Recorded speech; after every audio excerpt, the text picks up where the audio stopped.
हमारे वीडियो मसीहियों यानी क्रिश्चियंस को बाइबल सिखाने एवं उपदेश देने के लिए और उन लोगों के लिए बनाए जाते हैं जो सच्चे परमेश्वर को ढूंढ रहे हैं। किसी अन्य धर्म की आलोचना करना या उसके अनुयायियों का अपमान करना हमारा उद्देश्य बिल्कुल नहीं है। लेकिन कई क्षेत्रों में बाइबल की शिक्षाएं अन्य धर्मों के साथ मेल नहीं खाती।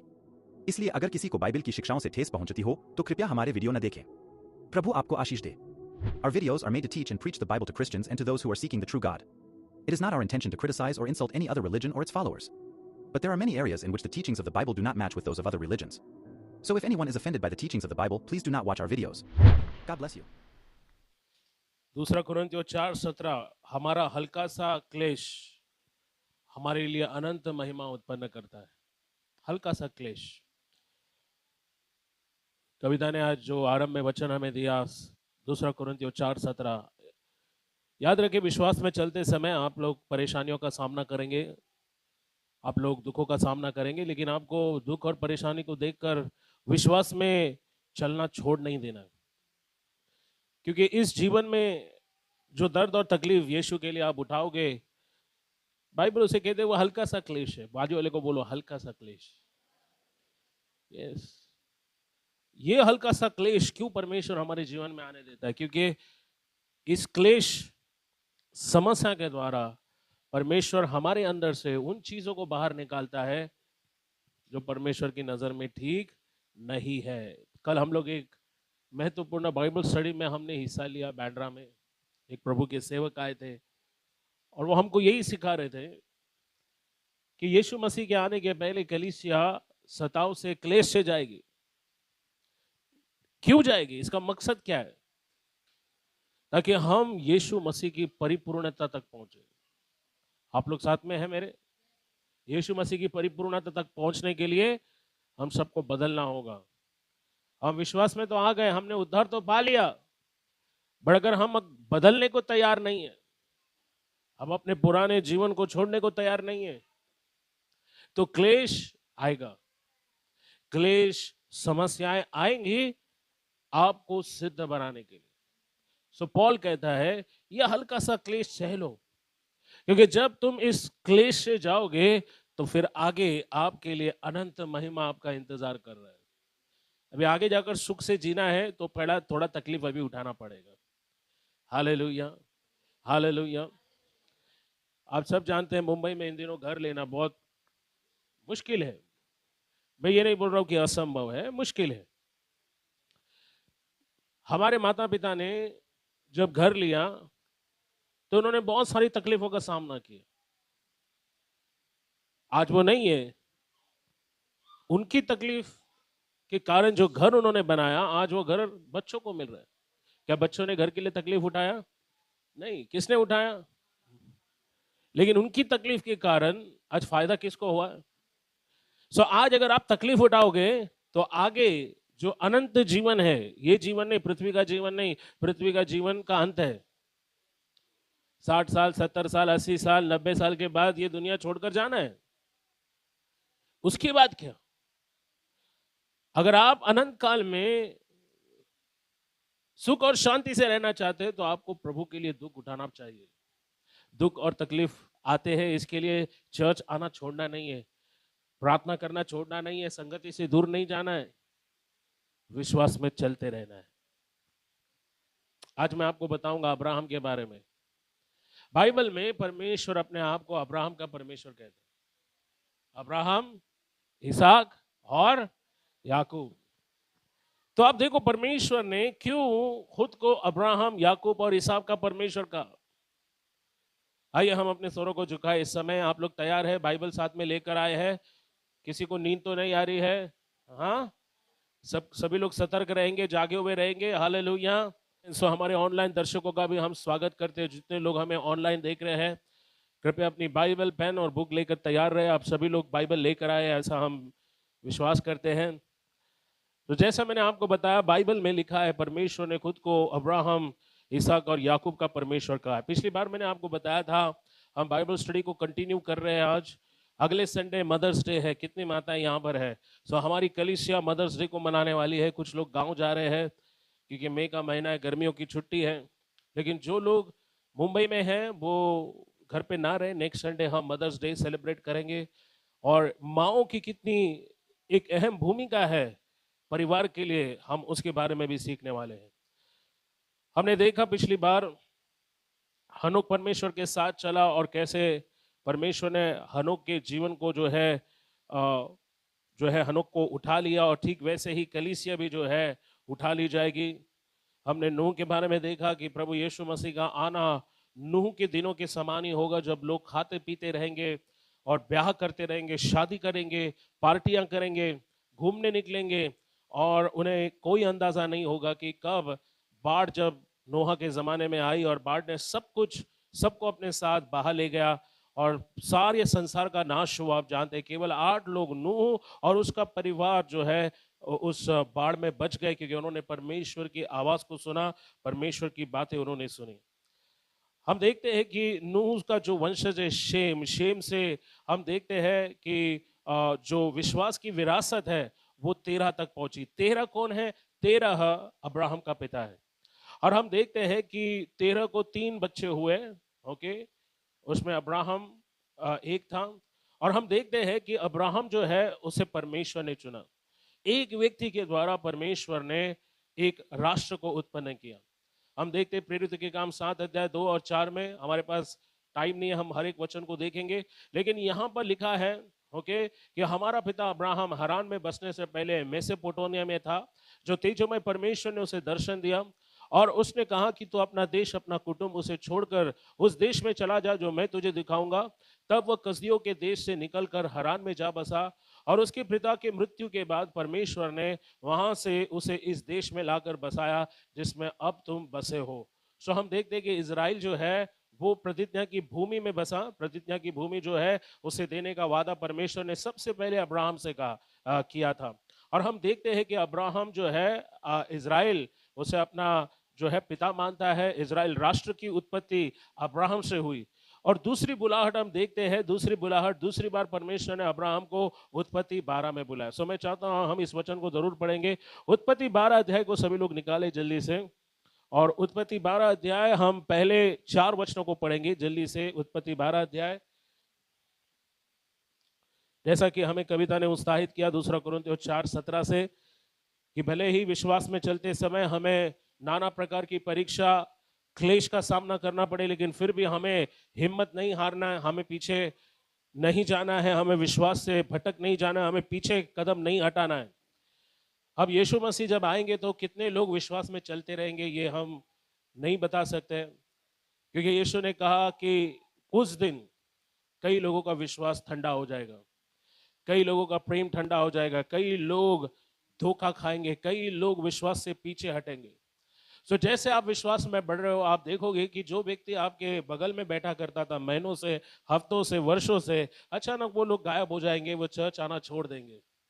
लेकिन आपको उनकी राह पर नहीं चलना, आपको विश्वास की यात्रा पर निकल पड़ना है, जैसे अब्राहम विश्वास की यात्रा पर निकल गया। हम देखते हैं कि दूसरी बार परमेश्वर ने अब्राहम को उत्पत्ति 12 में जो है परमेश्वर ने उसे बुलाया। हम देखते हैं उत्पत्ति 11 अध्याय 31 से 35 वचन में क्या लिखा है। सबसे पहले उत्पत्ति 11 अध्याय उसका 31 से 35 वचन जल्दी से पढ़े, फिर हम 12 अध्याय में जाएंगे। तेरह अपने पुत्र अब्राम और अपने पोते लूत जो हरान का पुत्र था, और अपनी बहुत सारे जो उसके पुत्र अब्राम की पत्नी थी, इन सबों को लेकर कसदियों के ऊर नगर से निकल कनान देश जाने को चला, पर हरान नामक देश में पहुंचकर वही रहने लगा। तब तेरह 205 वर्ष का हुआ, तब वह हरान देश में मर गया। सो अब्राहम के पिता का नाम तेरह है। बाइबल कहती है 205 वर्ष का होने के बाद वो वहां पर जो है हरान में मर गया। अब आप देखते हैं कि कनान वो देश है जिसे देने का वादा परमेश्वर ने सबसे पहले अब्राहम के पिता से किया था।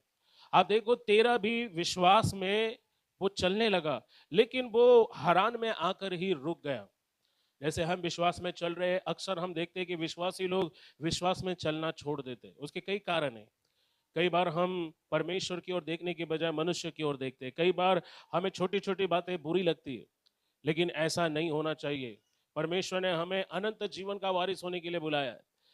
जब हम विश्वास में चलना शुरू करते हैं, आपके सामने कई सारी चुनौतियां आएंगी, आपके सामने कई सारी परीक्षाएं आएंगी, कई सारे उतार चढ़ाव आएंगे। परमेश्वर इस चीज को देखता है कि आप विश्वास में चलना जारी रखते हैं या आप विश्वास में चलना छोड़ देंगे। मूल प्रतिज्ञा परमेश्वर ने अब्राहम के पिता तेरह को दी, लेकिन तेरह हरान में ही आकर मर गया, वो कनान देश में नहीं गया। अब 12वें अध्याय में आप देखते हैं परमेश्वर ने अब्राहम से वाचा बांधी। 12 अध्याय को निकाले जल्दी से। 12 अध्याय वचन 1 से 5 को हम पढ़ेंगे। यहाँ पर बाइबल कहती है, यहोवा ने अब्राहम से कहा, अपने देश, अपनी जन्मभूमि और अपने पिता के घर को छोड़कर उस देश में चला जा जो मैं तुझे दिखाऊंगा, और मैं तुझसे एक बड़ी जाति बनाऊंगा। तो यहाँ पर हम देखते हैं कि ये दूसरी घटना है जब परमेश्वर ने अब्राहम को बुलाया, कहा कि तू अपने माता पिता के घर, अपने जाति, अपनी देश छोड़कर जो देश मैं तुझे दिखाऊंगा वहां पर जाओ। अब देखिए, विश्वास को अब्राहम को विश्वास का पिता इसलिए कहते हैं क्योंकि जब परमेश्वर ने अब्राहम को बुलाया तब अब्राहम बिना सोचे समझे वो परमेश्वर की आज्ञा मानते हुए बाहर निकला। उसे नहीं पता था कि अगले दिन की रोटी उसे कौन देगा, वो कहाँ घर बनाएगा, उसके बच्चे कहाँ रहेंगे, उसका परिवार कहाँ रहेगा। बाइबल कहती है 12वें अध्याय में जब उसने परमेश्वर की आवाज सुनी तब उसकी उम्र 75 वर्ष की थी। उसकी उम्र कितनी थी? 75। और आप देखो बाइबल क्या कहती है, वचन 4 तक पढ़ना है। और बाइबल कहती है वचन 2 में, मैं तुझसे एक बड़ी जाति बनाऊंगा, तुझे आशीष दूंगा और तेरा नाम महान करूंगा। अब अब्राहम को दी हुई प्रतिज्ञा, ध्यान दीजिए, हर एक विश्वासी के लिए परमेश्वर ने क्या कहा, मैं तुझे क्या करूंगा, आशीष दूंगा। अपना दाया हाथ खड़ा करके बोले, परमेश्वर मुझे आशीष देगा, मेरा नाम महान करेगा, मैं आशीष का मूल होऊंगा। जो मुझे आशीर्वाद देंगे परमेश्वर उनको आशीर्वाद देगा, जो मुझे कोसेंगे परमेश्वर उनको श्राप देगा, और भूमंडल की सारी कुल मेरे द्वारा आशीष पाएंगे। सुनो, परमेश्वर ने आपको आशीष बनने के लिए बुलाया है। आप किसी के लिए आशीष हो, आप अपनी कंपनी में आशीष हो, आप अपने पड़ोस में आशीष हो, आप अपने रिश्तेदारों में आशीष हो। परमेश्वर आपका इस्तेमाल करेगा आपके द्वारा आपके पड़ोसियों को आशीष देने में, आपके रिश्तेदारों को आशीष देने में, आपके बॉस को आशीष देने में। अगर आप विश्वासी हो तो अपने काम करने की जगह अपने विश्वास को मत छुपाओ। अगर आपके बॉस को हेडेक या सर दर्द आता है तो आप पहले व्यक्ति होने चाहिए जिसको उसने बुलाना चाहिए। आप देखो, यूसुफ एक बहुत बड़ा उदाहरण है। बाइबल कहती है कि यूसुफ को जिस किसी ने देखा उन्होंने एक बात पहचानी कि परमेश्वर उसके साथ है। क्या आपको और मुझे देखकर लोग कहते हैं कि परमेश्वर इनके साथ है? आपकी पहचान क्या है? सुनो, यहां पर जब फिरौन, एक अविश्वासी व्यक्ति ने, एक अविश्वासी राजा ने यूसुफ को देखा, उसने कहा कि परमेश्वर का आत्मा इसके संग रहता है और उसे अधिकार का स्थान मिला। जब वो जेल में गया तो जेलर ने देखा कि यूसुफ के साथ परमेश्वर है, उसने जेलर ने जेल में उसको सारा अधिकार, अपना सारा कामकाज उसे दिया। उसके पहले जब वो पोतीफर के घर गया, पोतीफर ने भी देखा कि परमेश्वर यूसुफ के साथ है। अविश्वासी और संसार के लोगों ने देखना चाहिए कि आपके साथ कौन खड़ा है। आपके साथ परमेश्वर है। क्या परमेश्वर के साथ हो? जब आप ऑफिस में जाते हो अपने विश्वास को मत छुपाओ। जब बॉस को कोई बड़ा टेंशन हो तो सारे स्टाफ में आप ही एक व्यक्ति होने चाहिए जिसको उसने बुलाना चाहिए और कहना चाहिए, प्लीज मेरे लिए प्रार्थना करो, प्रार्थना करो कि ये टेंशन जाना चाहिए। अगर आपके बिल्डिंग में कोई टेंशन होती है तो बिल्डिंग में अपने विश्वास को मत छुपाओ। ये मत सोचो कि लोग क्या बोलेंगे, अपने विश्वास के लिए खड़े रहो। किसे पता परमेश्वर बिल्डिंग में आपका इस्तेमाल करे। कल बिल्डिंग के सेक्रेटरी को अगर हार्ट अटैक आता है तो पहला व्यक्ति आप ही होना चाहिए जिसको वो बुलाए और बोले कि मेरे लिए प्रार्थना करें। आपके रिश्तेदारों में अपने विश्वास को मत छुपाओ। आपके रिश्तेदारों को जब भी प्रॉब्लम आए तो वो आपको याद करेंगे, मेरे लिए प्रार्थना करो, क्योंकि जब तुम प्रार्थना करते हो तो हमारे जीवन में कुछ होता है। लोगों को देखना चाहिए कि परमेश्वर आपके साथ है। आप परमेश्वर की उपस्थिति को लेकर चलने वाले व्यक्ति बनना चाहिए। आप देखो, लेवी वो गोत्र था जिसको परमेश्वर ने उसकी सेवा करने के लिए करीब लाया। परमेश्वर ने कहा यही गोत्र के लोग होंगे जो संदूक को उठाकर चलेंगे। संदूक क्या है? संदूक परमेश्वर की उपस्थिति को दिखाता है। हम परमेश्वर की उपस्थिति को लेकर चलने वाले लोग बनना चाहिए। संसार ने पहचानना चाहिए कि ये व्यक्ति बाकियों से अलग है। जब किसी को सलाह की जरूरत है तो आप वो व्यक्ति होना चाहिए जिसको लोगों ने देखना है कि परमेश्वर का आत्मा इनके अंदर है। ये जब बात करते, बुद्धिमानी की बात करते, समझदारी की बात करते, जब भी प्रॉब्लम आता है तो लोगों ने हल और सॉल्यूशन के लिए आपको पहला फोन करना चाहिए। ये तभी संभव होगा जब आप परमेश्वर के लिए जिएंगे। जैसे अब्राहम जी। हाँ, सो परमेश्वर ने कहा जो तुझे श्राप देगा मैं उसे श्राप दूंगा। तो आप घबराओ मत, अगर कोई अपने मुंह से आपके लिए गलत शब्द निकालता है, अगर आपको कोई कोसता है तो घबराना नहीं, क्योंकि बाइबल कहती है अगर कोई आपको श्राप भी देना चाहे तो वो श्राप आशीर्वाद बनकर आपके जीवन में आएगा। आपको घबराना नहीं है। आप देखो, बाइबल में एक व्यक्ति था जो भविष्यवक्ता समझा जाता था, और बालाम नाम के इस व्यक्ति को बालाक राजा ने रुपया दिया, कहा कि ये इजराइल के लोग हैं ना, इन लोगों को तू श्राप दे, मुझे ये लोग पसंद नहीं है, ये लोग मेरी देश की सीमा से जाने वाले हैं, तो इनको इतना श्राप दे कि इनकी यात्रा असफल हो। और बाइबल कहती है बलाम ने जब मुंह खोला श्राप देने के लिए तो वो श्राप नहीं दे पाया, उसके मुंह से आशीष निकला। वो राजा भड़क गया, बोला अरे मैंने तुझे पैसा दिया था श्राप देने के लिए और तू इनको आशीष दे रहा है। बलाम बोला रुक रुक एक मिनट, ये परमेश्वर के लोग हैं, ये कोई साधारण लोग नहीं है। अगर मैं इनको श्राप भी देता हूं तो वो श्राप आशीष में बदलता है। आप कोई साधारण लोग नहीं हो, बोलो मैं साधारण व्यक्ति नहीं हूं, परमेश्वर मेरे साथ है। बाइबल कहती क्या तुम्हें नहीं मालूम तुम परमेश्वर की आत्मा का मंदिर हो। हालेलुया। पहला कुरिन्थियों 3:16 क्या कहता है? परमेश्वर का आत्मा किस में निवास करता है? और अगर परमेश्वर आपका आत्मा आपके अंदर निवास करता है ना, तो लोग पहचान जाएंगे, लोग समझ जाएंगे कि आप परमेश्वर का मंदिर हो। जब यूसुफ को फिरौन ने देखा, कहा जीवित परमेश्वर का आत्मा इसके अंदर रहता है। जब आप जिनके साथ खड़े होते हो ना, वो भी आपसे दूर हट जाएंगे।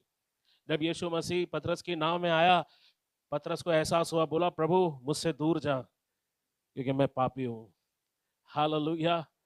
कल आप जिनके बीच जाओगे ना, लोगों को उनके पाप का एहसास होने लगेगा, राइट? उनको कन्विक्शन आएगा, यार मेरा लाइफ कैसा है और इनका जीवन कितना अच्छा है। होने देखो ये संसार जाने क्या परमेश्वर के लोग हो। देखो बाइबल क्या कहती है आगे, उत्पत्ति उसका 12 अध्याय और वचन 4 में, यहोवा के इस वचन के अनुसार अब्राहम चला और लूत उसका भतीजा उसके संग चला। और जब अब्राहम हराम देश से निकला उस समय वो 75 वर्ष का था। कौन से वर्ष का था? अगर आप 4 अध्याय बाद देखो, 15-16 अध्याय में अब्राहम 100 साल का हुआ, यानी 25 साल बाद परमेश्वर ने उसे इसहाक दिया। ये 2025 का वर्ष है। मुझे नहीं मालूम कितने लोगों के लिए वर्ष क्या है। ओके, मैं देखता हूँ लोगों के व्हाट्सएप स्टेटस, कोई कुछ लिखता है, कोई कुछ लिखता है, लेकिन मुझे मालूम है कि जो लोग परमेश्वर के ऊपर भरोसा करते हैं उनके लिए ये वर्ष उनकी इसहाक को लाने का वर्ष है। इस समय आप अपनी प्रतिज्ञाओं को पूरा होता हुआ देखोगे, क्योंकि 25 साल बाद परमेश्वर ने उसको आशीष दी। कितना बड़ा इंतजार है। कभी कभी हम लोग 5 मिनट इंतजार करना नहीं चाहते, हम प्रार्थना करते हैं हमको अभी का अभी रिजल्ट चाहिए, अभी का अभी घर चाहिए, अभी का अभी पैसा चाहिए, आशीष चाहिए। अगर 2 साल में कुछ नहीं हुआ हम प्रभु को छोड़ देते हैं। लेकिन देखो अब्राहम 25 साल तक विश्वास में चला, वो कमजोर नहीं बना। हम में से कई लोगों का उम्र भी 25 साल का नहीं है क्या? कोई 25 साल से ज्यादा है ना? हाँ, यहाँ पर कुछ यूथ लोग है, बट सुनो 25 साल तक विश्वास में चला वो। और जब वो विश्वास में चला, कई बार वो लड़खड़ाया, लेकिन परमेश्वर ने अपनी कृपा अब्राहम से हटाई नहीं। यहाँ पर ध्यान दीजिए, यहाँ पर बाइबल क्या कहती है, जब वो 75 वर्ष का हुआ तब वो हरान से अपने भतीजे लूत के साथ चला। क्यों भतीजे को साथ लिया? क्योंकि उसको अपना कोई बेटा नहीं था, उसका कोई अपना वारिस नहीं था। और आपको मालूम है अब्राहम के पास कुछ नहीं था जब वो विश्वास में था, विश्वास में आया। आज शायद आप लोग के पास कुछ नहीं है, खुद का घर नहीं है, बैंक में पैसे नहीं है, बैंक अकाउंट है लेकिन बैंक अकाउंट खाली पड़ा है। आज शायद आपके पास कबर्ड है लेकिन कबर्ड में कपड़े नहीं है। आज शायद आपके पास सिर्फ सपना है, बट अपने सपने को मरने मत दीजिए, विश्वास में चलते रहो। क्योंकि जब परमेश्वर ने उससे कहा कि मैं तुझे इतनी आशीष दूंगा कि तेरे द्वारा संसार के लोग आशीष पाएंगे, उस समय अब्राहम के पास कुछ नहीं था, बस वो विश्वास से चल रहा था। उसे पता नहीं था कि उसका वारिस आएगा क्या नहीं, लेकिन जब उसने परमेश्वर के साथ चलना जारी रखा, धीरे धीरे उसकी उन्नति होती गई, आशीष आती गई, आशीष आती गई, और वो इतना ज्यादा धनवान हो गया कि उसके आसपास के लोग उससे डरने लगे। ठीक वैसे ही जब आप विश्वास में चलना शुरू करोगे, शायद पहले पहले आपके पास कुछ नहीं था, शायद आप किराए के घर में थे, शायद आप झुग्गी झोपड़पट्टी में थे, लेकिन आज परमेश्वर आपको पक्के मकान में लेकर गया। शायद आज आपके पास 1 रूम किचन है, कल आपके पास 2 BHK होगा। शायद आज आपके पास साइकिल है, लेकिन कल शायद परमेश्वर आपको मोटर कार दे। ये सब एक दिन में नहीं होता है। पहले परमेश्वर देखता है क्या आप विश्वास में दुख उठाने के लिए तैयार हो, क्या आप क्लेश सहने के लिए तैयार हो, क्या आप प्रॉब्लम फेस करने के लिए तैयार हो। भाड़े के घर में भी क्या आप परमेश्वर की महिमा वैसे ही करोगे? ओ, जब आपके पास कुछ नहीं था आप परमेश्वर से इतना प्यार करते थे। परमेश्वर इस चीज को देखता है और वो आपको आशीष देगा। सुनो भाइयों, जब अब्राहम परमेश्वर के साथ चला, उसके पास कुछ नहीं था। उसका भतीजा लूत उसकी पत्नी को लेकर वो बाहर निकला। वचन 5 कहता है, इस प्रकार अब्राहम अपनी पत्नी सारै और भतीजे लूत और जो धन उन्होंने इकट्ठा किया था, जो प्राणी उन्होंने हरान से प्राप्त किए थे, ये सब लेकर वो कनान देश को जा निकला। और वो कनान देश में गए और उस देश के बीच जाते हुए अब्राहम शेकेम में, सभी लोग बोलो शेकेम, जरा जोर से बोलो शेकेम। अगर टाइम रहा तो आज मैं आपको शेकेम का जो रहस्य है वो बताऊंगा। शेकेम का मतलब क्या होता है और क्यों शेकेम इजराइल के लिए एक महत्वपूर्ण स्थान माना जाता है। बाइबल कहती वचन 6 में कि उस देश के बीच जाते हुए अब्राहम शेकेम में, जहां मोरे का बांज वृक्ष है, सभी लोग बोलो मोरे का बांज वृक्ष, मोरे का बांज वृक्ष। और मोरे का बांज वृक्ष क्या है ये भी मैं आपको बताऊंगा। सुनो, शेकेम में मोरे के बांज वृक्ष के पास पहुंचा। उस समय उस देश में कनानी लोग रहते थे। तब यहोवा ने अब्राहम को दर्शन देकर कहा, ये देश मैं तेरे वंश को दूंगा। कहां कहां परमेश्वर ने, किधर कहा? शेकेम, मोरे के बांज वृक्ष के नीचे अब्राहम बैठा था। सभी लोग बोलो शेकेम में मोरे के बांज वृक्ष के नीचे बैठा था। अब उस वृक्ष को बांज वृक्ष क्यों कहा मालूम नहीं। बांज का मतलब है कोई फल नहीं होना, और अब्राहम के जीवन में भी कोई फल नहीं था, कोई संतान नहीं था, कोई बच्चा नहीं था। 75 साल का था, निसंतान था, अपने भाई के बेटे को साथ में लेकर चल रहा था। लेकिन जैसे ही वो शेकेम में आया, बांज वृक्ष, मोरे के बांज वृक्ष के नीचे बैठा, परमेश्वर ने कहा, देख अब्राहम, ये पूरा देश मैं तुझे दूंगा। हेलो, संघर्ष नगर नहीं, चांदिवली नहीं, मुंबई नहीं, परमेश्वर बोल रहा है पूरा देश। कुछ समझ में आ रहा है तुमको मैं क्या बोल रहा हूं? हाँ, हेलो, ध्यान है क्या इधर? परमेश्वर नगर नहीं दे रहा है, शहर नहीं दे रहा है, क्या बोल रहा है? पूरा देश, पूरा देश मैं किसको दूंगा? Hallelujah, hallelujah. आज मुंबई में खुद का अगर 1 BHK तो आप करोड़पति है। सोचो पूरा मुंबई अगर आपका हो जाए तो क्या होगा? हाँ, मैंने मुंबई का इतिहास पढ़ा कि मुंबई शहर अभी जैसा है वैसा नहीं था। मुंबई समंदर में 7 बेट थे, और मुंबई ब्रिटिश साम्राज्य का हिस्सा था। तो ब्रिटिश लोगों ने मुंबई डावरी में दिया। डावरी समझते हैं? हाँ, दहेज में, मुंबई को दहेज में दिया। किसको दिया? हाँ, पोर्तुगल, जानते हैं? पोर्तुगल जो है उस देश के युवराज ने ब्रिटेन की जो महारानी थी, सम्राज्ञी थी, उससे शादी किया। इसके लिए ब्रिटिश लोगों ने मुंबई दहेज में दिया। 7 बेट था मुंबई को। जैसे जैसे वक्त बीता, मुंबई में क्या बोलते ना, समंदर से जमीन बाहर निकाला, भरनी करके करके करके करके सातों टुकड़ा को जोड़ा। बैंड्रा, माहिम, वर्ली, ये सब अलग अलग क्या थे? टुकड़े थे। और फिर बाद में ये विशाल मुंबई नगर बना। परमेश्वर अब्राहम से बोलता है, मैं तुझे ये पूरा कनान देश देगा, सिर्फ विश्वास में चल। अगर आप विश्वास में चलोगे, आपको मालूम नहीं परमेश्वर आपको क्या क्या देगा। वो आपको चंगाई देगा, सेहत देगा, आशीर्वाद देगा। आज शायद अब्राहम की तरह आपके पास बेटा नहीं है, प्रार्थना करो, परमेश्वर एक नहीं पूरा जाति देगा। बोले तेरे द्वारा जातियों को मैं आशीष दूंगा। आज शायद आपकी शादी नहीं हो रही है, आप प्रार्थना कर रहे हो, प्रभु क्यों शादी नहीं हो रही है? अरे विश्वास में चलो, टेंशन मत लो, चिंता मत करो। अपने बाजू वाले को बोलो, बस विश्वास में चलो। जब भी शादी का सही समय आएगा, पत्नी भी परमेश्वर सामने लेकर आएगा, पति भी परमेश्वर सामने लाएगा। जब घर लेने का सही टाइम आएगा, ऑटोमेटिक सब कुछ आपके लिए हो जाएगा। अब्राहम सिर्फ विश्वास में चला, आपको और मुझे भी विश्वास में चलना है। सो अब्राहम कहां आया? शेकेम। सभी लोग बोलो शेकेम। शेकेम वो पहला स्थान था जहां परमेश्वर ने अब्राहम से वाचा बांधी, कहा मैं तुझे ये कनान देश दूंगा। कनान में कनानी लोग रहते थे। आज का जो इजराइल है, ओके, उसका पहले का नाम था कनान। कनान देश वो परमेश्वर ने इजराइल को दिया। अभी इजरायली लोगों को देने के लिए पहले कनानी लोगों को वहां से हटाना था।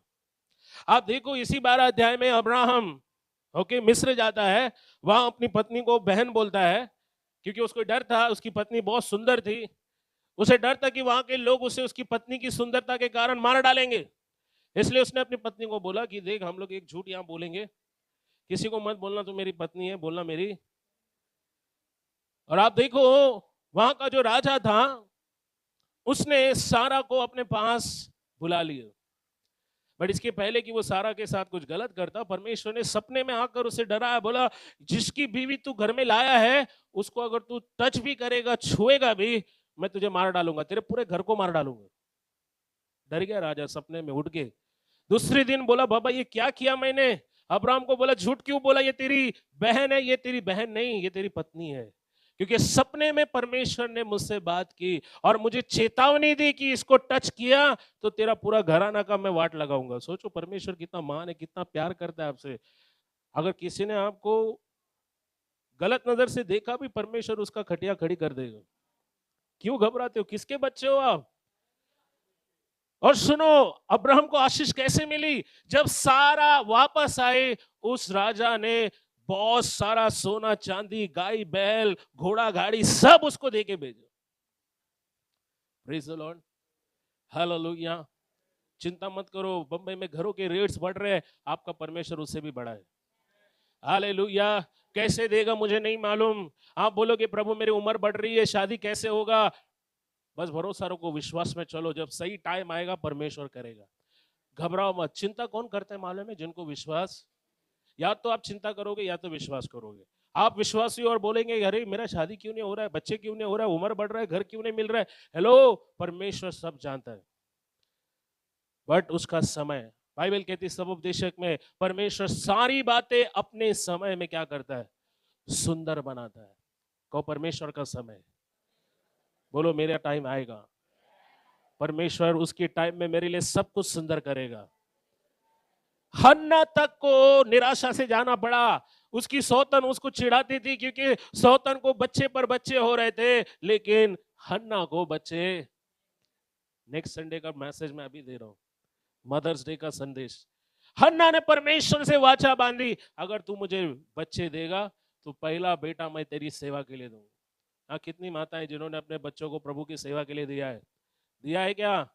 अगर आपने दिया है, परमेश्वर आपको उसका दुगना आशीष देगा। हालेलुया। सो हम देखते हैं कि उस जमाने में कई सारे बच्चे पैदा हुए, लेकिन परमेश्वर शमूएल को देख रहा था, एक ऐसा भविष्यवक्ता जो परमेश्वर के वाणी को सुने, परमेश्वर का संदेश, परमेश्वर का अनुग्रह लेकर आए। आप देखो, अब्राहम सब विश्वास में चला, और जब आप विश्वास में चलते हो ना, तो शुरू शुरू में आपको कुछ दिखाई नहीं देगा, क्योंकि जिंदा परमेश्वर दिखाई नहीं देता है, वो काम करता है। हालेलुया। इसलिए आज का जो वचन था 2 कोरिन्थियोस 4:17, उसमें लिखा हम विश्वास में चलते हैं, क्योंकि जो विश्वास से चलते हैं वो चीजें हमेशा रहती है, और जो हम देखकर चलते हैं वो थोड़ी देर के लिए। विश्वास से चलने का चुनाव करो। बोलो आज मैं चिंता नहीं करूंगा, घबराऊंगा नहीं, डरूंगा नहीं, प्रभु को देना है वो देगा, जो आपको मिलना है वो आपको मिलेगा, कोई आपसे छीन नहीं सकता है। हालेलुया। डरो मत, इसका नजर लगेगा, उसका नजर लगेगा, जो परमेश्वर आपको देना चाहता है वो आपको अवश्य मिलेगा, कोई उसे रोक नहीं सकता। सो परमेश्वर ने अब्राहम से कहां बात की, जरा बताइए फिर से। हाँ, शेकेम में। कहां पर बात किया? कहां पर बात किया? हाँ, मोरे के बांज वृक्ष के नीचे। हालेलुया। अब देखो 15 अध्याय, सभी लोग 15 अध्याय में जाए क्योंकि मेरे पास टाइम कम है। उत्पत्ति 15 अध्याय 4 और 5। अब देखो परमेश्वर ने तीसरी बार अब्राहम से बात की, अब्राहम से वाचा बांधी, और क्या कहा देखो। तब यहोवा का ये वचन उसके पास पहुंचा, तब यहोवा का ये वचन उसके पास पहुंचा, यह तेरा वारिस न होगा। हाँ, ये तेरा वारिस न होगा। एक दिन अब्राहम रात के समय, शाम के समय मुंह लुटका कर बैठा था, निराश। बोला इतना धन संपत्ति परमेश्वर तूने दिया है, इतने नौकर चाकर दिया है, इतना पैसा पानी सब दिया है, लेकिन किस काम का? वंशज ही नहीं दिया है, वारिस ही नहीं दिया है, क्योंकि अब मैं तो मर जाऊंगा। मेरे मर जाने के बाद इतना जो मैंने कमाया है, जो तूने मुझे दिया है, ये सब किसका होगा? एलियाजर का। एलियाजर कौन था? अब्राहम का सेवक, अब्राहम का नौकर। सो अब्राहम को लगा कि परमेश्वर शायद मुझे वारिस नहीं देगा, परमेश्वर ने जो कहा है वो शायद पूरा नहीं होगा। कई बार शैतान भी आकर झूठ बोलता है, मालूम है? जब आप प्रॉब्लम में होते हो ना, तो आपको ऐसा लगता है कि परमेश्वर ने जो वादा किया है वो वादा पूरा नहीं होगा, आप इसी प्रॉब्लम में खत्म हो जाओगे, इसी बीमारी में खत्म हो जाओगे, अपने प्रॉब्लम्स लेके आप कब्र में जाओगे। हेलो, नहीं, ऐसा नहीं है। परमेश्वर विश्वास की परीक्षा भी करता है। याद रखो, अब्राहम को भी परीक्षा से जाना पड़ा, और जब अब्राहम बहुत उदास हुआ, परमेश्वर उससे क्या कहता है कि ये तेरा वारिस नहीं होगा, ये नौकर तेरा वारिस नहीं होगा।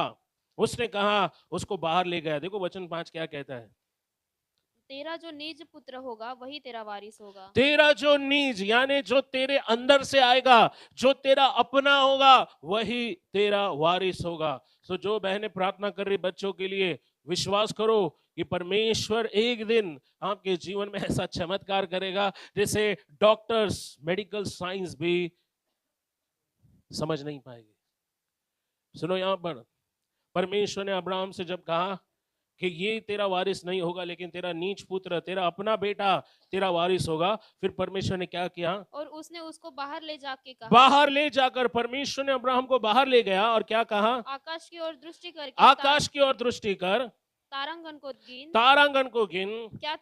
क्या तू उनको गिन सकता है? हाँ, क्या तू उनको गिन सकता है? फिर उसने उससे कहा, तेरा वंश ऐसा ही होगा। तेरा वंश ऐसा ही होगा। देखो परमेश्वर उसे एक दर्शन दिखा रहा था, शायद परमेश्वर उसे बोल रहा था, कल्पना कर, विचार कर कि जो आशीष मैं तुझे देने वाला हूं कितना महान होगा। आकाश को देख, ऊपर तारे, वो रात का समय था, रात को ही तारे दिखाई देंगे, दिन में नहीं दिखाई देंगे। सो परमेश्वर अब्राहम को घर के बाहर ले गया और कहा, देख आसमान में देख कितने तारे, क्या तू उनको गिन सकता है? मैं उतनी संतानें, अनगिनत संतानें तुझे दूंगा, अनगिनत आशीष तुझे दूंगा। सो आप देखो, परमेश्वर ने उसे उस समय वाचा बांधी। उसी 15 अध्याय में अगर आप देखो आगे, ओके, वचन 7 से, तब उसने उससे कहा, मैं वही यहोवा हूँ जो तुझे कसदियों के ऊर नगर से बाहर ले आया कि तुझको इस देश का अधिकार दूं।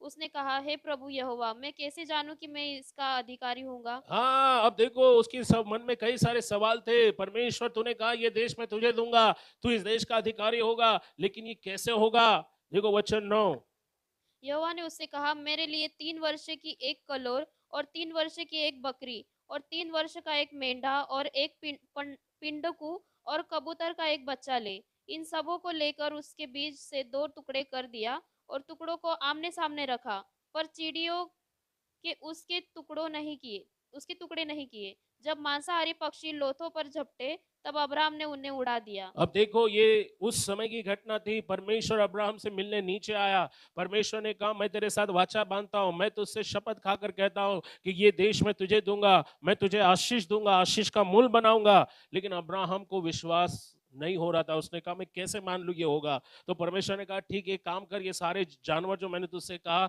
3 वर्ष की कलोर यानी एक बछिया और फिर एक मेंढा और फिर कबूतर और पंडुक के बच्चे, इनको बीच में से 2 टुकड़ा करना और दोनों को सामने रखना, जोड़कर नहीं, अलग अलग। अब ये यीशु के क्रूस को दिखाता है। हालेलुया। जब आप किसी भी जानवर को बीच में से फाड़ते हैं, ओके, तो वो 2 भागों में बढ़ जाता है। आप देखो यीशु ने दोनों हाथ क्रूस पर क्या किए, उसने अपने दोनों हाथों को, बाहों को फैला दिया, उसके दोनों हाथों पर कीले ठोके गए। अब्राहम को परमेश्वर ने कहा, बस उनको काटकर 2 भागों में अलग रखना। और बाइबल कहती है, वचन 12 वचन से पढ़ना है, जब सूर्यास्त होने लगा, जब सूर्यास्त होने लगा, तब अब्राहम को भारी नींद आई। तब अब्राहम को भारी नींद और आई। देखो, अत्यंत भय और महा अंधकार से उसे छा लिया। हाँ, और बाइबल कहती है उस समय इतना अंधकार छा लिया कि अब्राहम डर गया। हाँ, आगे, तब यहोवा ने अब्राहम से कहा, यह निश्चित जान कि तेरे वंश पराये देश में परदेशी होकर रहेंगे। देखो यहाँ पर परमेश्वर निर्गमन में जो होने वाला था अब्राहम को बताता है, कैसे उसके द्वारा एक राष्ट्र बाहर आएगा। परमेश्वर ने कहा कि तेरे बाद तेरे पूर्वज एक राष्ट्र में, ओके, 450 वर्ष तक गुलाम रहेंगे। ये किसके बारे में परमेश्वर बात कर रहा था? इस्राएलियों के बारे में। देखो आगे पढ़ो, और उस देश के लोगों के दास हो जाएंगे और वे उनको 400 वर्ष तक दुख देंगे। 400 वर्ष तक दुख देंगे। ये किसके बारे में लिखा है? अभी तक इजराइल का अस्तित्व नहीं था, इजराइल अस्तित्व में नहीं आया, लेकिन इजराइल राष्ट्र गुलाम बनेगा, 400 साल वहां पर रहेंगे। मिस्री लोग उनको दुख देंगे, तकलीफ देंगे, उन पर अत्याचार करेंगे। ये सब परमेश्वर ने पहले ही अब्राहम को बताया। किसको बताया? हाँ, सुनो यहाँ पर। हाँ, फिर जिस देश के वे दास होंगे उसको मैं दंड दूंगा। हाँ, फिर परमेश्वर, आप देखते हैं ना निर्गमन में कैसे मूसा के द्वारा परमेश्वर ने मिस्री देश को जो है दंड दिया, उनको पहलोटों का दंड दिया, 10 प्रकार की मरियां उन पर डाली, उनका जो नील नदी जिसकी पूजा करते थे वो नदी खून में बदल दिया। फिर उनके बीच में जो है परमेश्वर ने क्या बोलते हैं ना, ओले बरसाए। आप देखो नाना प्रकार की मरियां, 10 प्रकार की मरियां वहां पर आई। ओके, और हम देखते हैं कि परमेश्वर ने जैसा अब्राहम से कहा कि 400 साल ये लोग तेरे लोगों को सताएंगे, तब मैं नीचे आऊंगा, उनको दंड दूंगा। हाँ, और उसके पश्चात वे बड़ा धन वहां से हाँ, लेकर और बड़ा धन लेकर वो मिस्र से बाहर निकलेंगे। हालेलुया। सो 4 बातें परमेश्वर ने कही। हाँ, आगे आगे पढ़ो। तू तो अपने पितरों में कुशल के साथ मिल हाँ, तू जाएगा, अपने बाप दादा के साथ उनके कब्र में लेट जाएगा। हाँ, तुझे पूरे बुढ़ापे में मिट्टी दी जाएगी, हाँ, तू पूरा जीवन जीने के बाद, बुढ़ा होने के बाद तुझे मिट्टी दी जाएगी। पर वे चौथी पीढ़ी में यहाँ फिर आएंगे। लेकिन चौथी पीढ़ी, सभी लोग बोलो चौथी पीढ़ी। वो चौथी पीढ़ी कौन था मालूम है? यूसुफ। कौन था? अच्छा, अब्राहम से कौन पैदा हुआ? बताओ, अब्राहम का बेटा कौन था? सभी लोग जोर से बोलो, कौन पैदा हुआ? इसहाक से कौन पैदा हुआ? याकूब। और याकूब से 12 बच्चे पैदा हुए। कितने बच्चे पैदा हुए? ये 12 बच्चे इजराइल राष्ट्र का 12 कुल बने। और 12 कुल में याकूब के 12 बेटों में से एक था यूसुफ।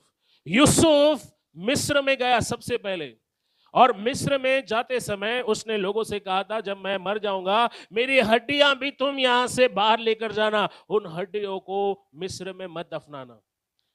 यूसुफ चौथी पीढ़ी थी। परमेश्वर ने अपना वादा पूरा किया। 4 चीजें परमेश्वर ने कही। नंबर 1, 400 साल वो गुलाम बन के रहेंगे, उनको दूसरों की सेवा करनी पड़ेगी, फिर मैं नीचे आऊंगा, उनको दंड दूंगा, राइट। फिर तीसरा, परमेश्वर कहता है जब वो बाहर आएंगे तो वो बड़ा धन लेकर आएंगे। आपको मालूम है ना, जब इजरायली देश छोड़ रहे थे तो परमेश्वर ने इजरायली लोगों के लिए मिस्री लोगों का मन ऐसा बदला, उन्होंने कहा अपने गले के सोने के जेवर निकाल के दो, हाथ के कंगन निकाल के दो, और उन्होंने जैसा जैसा कहा मिस्री लोगों ने बोला सब लो, जो तुमको चाहिए, झुमका, कंगन, हार, जो भी है सब लेकर जाओ, लेकिन यहां मत रहो, जाओ, क्योंकि तुम्हारा परमेश्वर बहुत महान है। तुम्हारा परमेश्वर ने हमको इतना दंड दिया, इतना दंड दिया, अभी हम और सह नहीं सकते हैं, जो चाहिए वो सब लो, और लेकिन जान छोड़ो हमारा। सो इजरायली जब बाहर निकले, इजरायली परमेश्वर के लोग थे, वो खाली हाथ नहीं गए। वो क्या लेकर गए? सोना, धन, संपत्ति, मवेशी, जानवर। तो आप देखो, परमेश्वर ने सारी बातें पूरी की। अब चौथी पीढ़ी, अब्राहम का पहला वारिस था इसहाक। इसहाक से हम देखते हैं याकूब पैदा हुआ, याकूब से उसके 12 बच्चे। हम उसमें सब नहीं जाएंगे, लेकिन हम शेकेम की वाचा क्या है इसको हम समझेंगे। अब देखो, जब परमेश्वर ने उसके साथ वाचा बांधी, अंधकार छाया, उसने जानवरों के 2 टुकड़े किए, तब एक घटना घटी। 15 अध्याय में देखो क्या हुआ। वचन 17 को पढ़ो। और ऐसा हुआ कि जब सूर्य अस्त हो गया, जब सूर्य अस्त हो गया और घोर अंधकार छा गया, तब एक अंगीठी जिसमें से धुआं उठता था और एक जलती हुई मशाल दिखाई दी। हाँ, अब्राहम ने क्या देखा कि उस जगह अचानक कहीं से अंगठी, अंगठी यानी इंग्लिश में जिसको पॉट बोलते हैं, ओके, एक मटका जैसा था जिसमें से आग निकल रही थी। क्या निकल रही थी? और एक मशाल थी, जलती हुई मशाल। इसीलिए परमेश्वर ने जो वाचा अब्राहम से बांधी उसको मशाल की वाचा बोलते हैं। हाँ, और क्या हुआ वचन? और जो उन टुकड़ों के बीच में से होकर निकल गई। इसी दिन यहोवा ने अब्राम के साथ यह वाचा बांधी, मिस्र के महानद से लेकर परात नामक बड़े नद तक जितना देश है, अर्थात केनियों, कनिजियों, कदमियों, हत्तियों, परिजियों, रपाइयों, एमेरियों, कनानियों, गिरगाशियों और युबूसियों का देश में से तेरे वंश को दिया है। अब सुनो, फरात नदी, इसको इंग्लिश में यूफ्रेट बोलते हैं। अब ये फरात नदी कहां तक है मालूम है? इराक तक है। अगर आज आप इजराइल का नक्शा देखो गूगल में, तो इजराइल का नक्शा बंबई से भी कम, बहुत छोटा है। लेकिन जब यीशु मसीह आएगा, ये जो भविष्यवाणी ये पूरी होगी। मिस्र के, इराक के महानदी फरात तक उनकी सीमा बड़ी होगी। Hallelujah, hallelujah. जब यीशु वापस आएगा तो वो लोगों को क्या करेगा? वो अधर्मियों को उनका दंड देगा। अब मशाल की वाचा, ओके, मशाल की वाचा प्रारंभिक बिंदु थी। उत्पत्ति 12 अध्याय 6 में, जैसा मैंने आपको बताया, जब अब्राहम अपने भतीजे लूत के साथ जा रहा था तो शेकेम नाम की जगह पर गया जहां मोरे का बांज वृक्ष है, और उस समय उस देश में कनानी लोग रहते थे। परमेश्वर ने अब्राहम से पहली बार वादा किया कि ये कनान भूमि मैं तुझे दूंगा, ये देश मैं तेरे वंश को दूंगा। तू बूढ़ा होकर मर जाएगा, लेकिन तेरे बाद तेरे बच्चे इस देश में क्या करेंगे? राज्य करेंगे। आज आप और मैं, हम में से कई लोग पैदाइशी मसीह नहीं है, हम सब अन्य जाति से आए हैं, पर हमने यीशु को अपना उद्धारकर्ता बनाया, हमने उसे उद्धारकर्ता के रूप में चुना। आज हमने जो निर्णय लिया है, क्या आपको मालूम है, आने वाली हमारी जो पीढ़ी है उसको उसका सबसे महान फायदा मिलने वाला है। हम शायद मिट्टी में चले जाएंगे, लेकिन हमारे बाद जो हमारी आने वाली पीढ़ी है वो परमेश्वर की महान आशीष को देखेगी। और वो कहेंगी धन्यवाद मेरी मम्मी ने प्रभु को स्वीकार किया, धन्यवाद मेरे डैडी ने प्रभु को स्वीकार किया। अगर वो प्रभु को स्वीकार नहीं करते, अगर वो जीवते परमेश्वर के साथ नहीं चलते, तो हम गरीबी से कभी बाहर नहीं आते, हम अंधकार से कभी बाहर नहीं आते। आज आपने जो विश्वास में चलने का निर्णय लिया है, वह आपके आने वाली पीढ़ी के लिए आशीष लेकर आएगा। अब्राहम बूढ़ा होकर मिट्टी में चला गया, लेकिन अब्राहम को जो परमेश्वर ने आशीष देने का वादा किया था, वो आशीष उसके वंशजों को मिली। आज शायद प्रतिज्ञा की सारी बातें आपको और मुझे ना मिले, बट जब हम विश्वास में चलते रहेंगे, शायद पृथ्वी पर हमारा जो जीवन है वो खत्म हो जाएगा, लेकिन उसके बाद भी हम आशीष के वारिस बनेंगे। अनंत काल में तो हमें आशीष मिलेगा ही, लेकिन हमारे बाद जो आने वाली पीढ़ियां हैं वो भी आशीष को पाएंगे। सो सबसे पहली चीज हम देखते हैं कि मोरे का जो बांज वृक्ष शेकेम में था, वो शेकेम जो है वो प्रारंभिक बिंदु था उस वाचा की शुरुआत का। आप देखो शेकेम जो है वो प्रार्थना का स्थान है। 12:7 में परमेश्वर ने जब अब्राहम को दर्शन दिया, ओके, तो हम देखते हैं कि ये वो स्थल था जहां अब्राहम ने वेदी बनाई। सो शेकेम क्या है? नंबर मशाल की वाचा का आरंभिक बिंदु है। नंबर 2 प्रार्थना का स्थान है। नंबर 3 पश्चाताप का स्थान। उत्पत्ति 13:3 और 4 को पढ़े।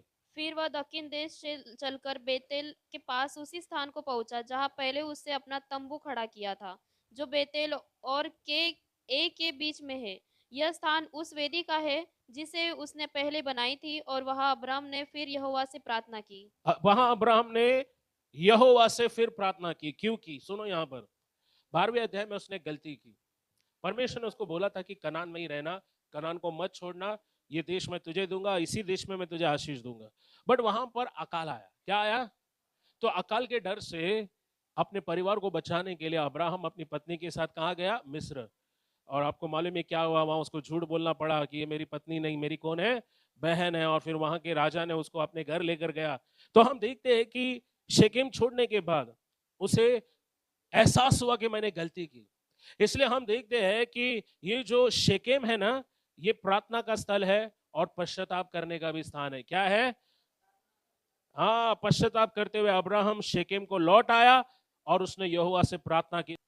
शेकेम कहां परमेश्वर ने बात की उससे? शेकेम में कहां बात की परमेश्वर ने? कौन से पेड़ के साथ? बांज नहीं, मोरे के बांज वृक्ष। सभी लोग बोलो मोरे के बांज वृक्ष। अब ये मोरे का बांज वृक्ष जो है, शेकेम जो है, वो प्रकाशन का भी स्थान है। नंबर 4 कौन सा स्थान है? बोलो प्रकाशन का स्थान। सभी लोग बोलो प्रकाशन का स्थान। अब ये जो मोरे है, मोरे, इसे इब्रानी भाषा में यारा कहते हैं। क्या कहते हैं? सभी लोग बोलो यारा। अगर आपकी याददाश्त ठीक नहीं है तो आप इसको लिख सकते हैं। मोरे को इब्रानी भाषा में क्या कहते हैं? यारा। यारा का मतलब है फेंकना। सभी लोग बोलो जोर से, फेंकना। जैसे कोई पत्थर फेंक रहा है। हालेलुया। यारा का दूसरा मतलब है गोली मारना, और तीसरा मतलब है सिखाना। सो हम देखते हैं कि परमेश्वर ने इस जगह अब्राहम से बात की। सो ये जो स्थान है, इसके 3 मतलब होते हैं। ये प्रारंभिक बिंदु है, प्रार्थना का स्थान है, पश्चाताप का स्थान है और प्रकाशन का स्थान है। शेकेम का अर्थ है कंधा। सभी लोग बोलो कंधा, बोझ उठाना। ओके, सो शेकेम का मूल अर्थ है अपने कांधे पर बोझ उठाना। अपने कांधे पर क्या उठाना? आपको मैं कुछ प्रकाशन दे रहा हूं, सुना। यहां पर जब यीशु ने क्रूस उठाया, क्रूस कहां रखा गया? किधर रखा गया? यस। सो किसी जानवर पर या उसकी पीठ पर बोझ लादते हैं तो शेकेम का मतलब होता है बोझ ढोना या बोझ को कांधे पर लादना। शेकेम के अर्थ की तरह यीशु ने भी क्रूस पर मानव जाति के पाप को उठाया और हमें सच्चा विश्राम दिया। मत्ती 11:28 किसको मालूम है? यीशु ने क्या कहा? हे बोझ से दबे हुए सारे लोगों, किसके पास जाओ? पास्टर के पास जाओ। क्योंकि जब भी प्रॉब्लम आती है तो यीशु याद नहीं आता है। कौन याद आता है? हेलो पास्टर, मेरे को बहुत प्रॉब्लम है, प्लीज प्रार्थना करो। यीशु ने ये कहा, पास्टर के पास जाओ। हे बोझ और सारे परिश्रम से दबे लोगों, किसके पास आओ? किसके पास जाना चाहिए आपको? उसने कहा, हे सब परिश्रम करने वालों, बोझ से दबे हुए लोगों, मेरे पास आओ, मैं तुमको क्या दूंगा। तो संडे के दिन विश्राम दिन होता है। आपकी सारी प्रॉब्लम का सॉल्यूशन यीशु के पास है। आपको चर्च आना चाहिए, यीशु के पास आना चाहिए, लेकिन आपको शैतान बोलता है सर में दर्द है, घर में बैठ जा। अरे सर में दर्द है तो चंगाई किधर है? यीशु क्या कहते हैं, कहां आओ, कहां आओ, प्रॉब्लम है, किधर आ जाओ, किधर जाओ, हॉस्पिटल जाओ, डॉक्टर के पास जाओ, किसके पास आओ? नहीं, डॉक्टर के पास जाना चाहिए, यीशु ने कभी नहीं बोला डॉक्टर के पास मत जाओ, बट डॉक्टर को अपना ईश्वर मत बनाओ। डॉक्टर इलाज कर सकता है, चंगाई से परमेश्वर देता है। बोलो, चंगाई परमेश्वर देता है। सो यीशु कहता है, अगर तुम्हारे पास प्रॉब्लम है, मेरे पास सॉल्यूशन है। अगर तुम्हारे पास बोझ है, मेरे पास आराम है। अगर तुम्हारे पास समस्या है, उसका हल मेरे पास है। इसलिए कहां आओ, कहां आओ। सो शेकेम का मतलब क्या है? कांधे पर बोझ उठाना। शेकेम का एक और अर्थ है, जानना चाहते हैं? बस मैं अभी खत्म कर रहा हूं, क्योंकि नहीं तो आप बोर हो जाओगे। शेकेम का एक और अर्थ है, कितने लोग को जानना है क्या है? शेकेम का एक और अर्थ है, इसका मतलब है सवेरे जल्दी उठना। हेलो, कुछ लोग मुस्कुरा रहे हैं, आप गूगल करके देखो मनता है तो। शेकेम इस शब्द का एक और अर्थ है सुबह जल्दी उठना। कितने लोग सुबह जल्दी उठते हैं? कितने बजे उठते हैं?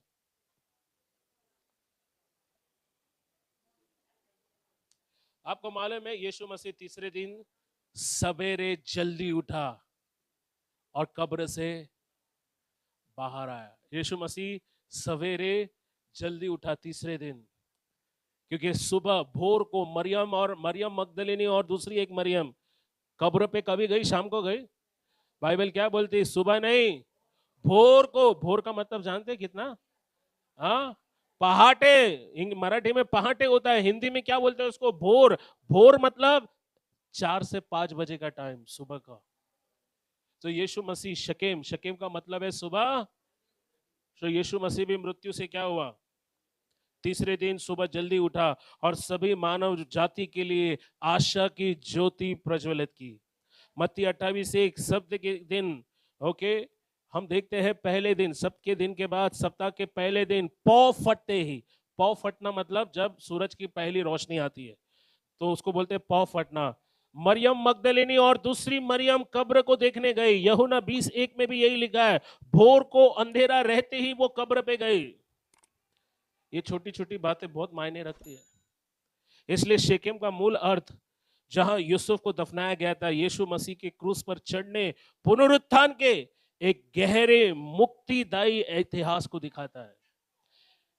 जिस स्थान पर यूसुफ की हड्डियां, चौथी पीढ़ी में परमेश्वर ने कहा था तुम सब प्रतिज्ञा की भूमि में वापस आओगे, वो चौथी पीढ़ी यूसुफ की थी। यूसुफ मर गया, लेकिन उसकी हड्डियां विश्वास के साथ कनान में पहुंचाई गई और इजराइल की संतानों ने उसकी हड्डियों को शेकेम में, उसी स्थान में गाड़ा जहां परमेश्वर ने सबसे पहले अब्राहम से बात की।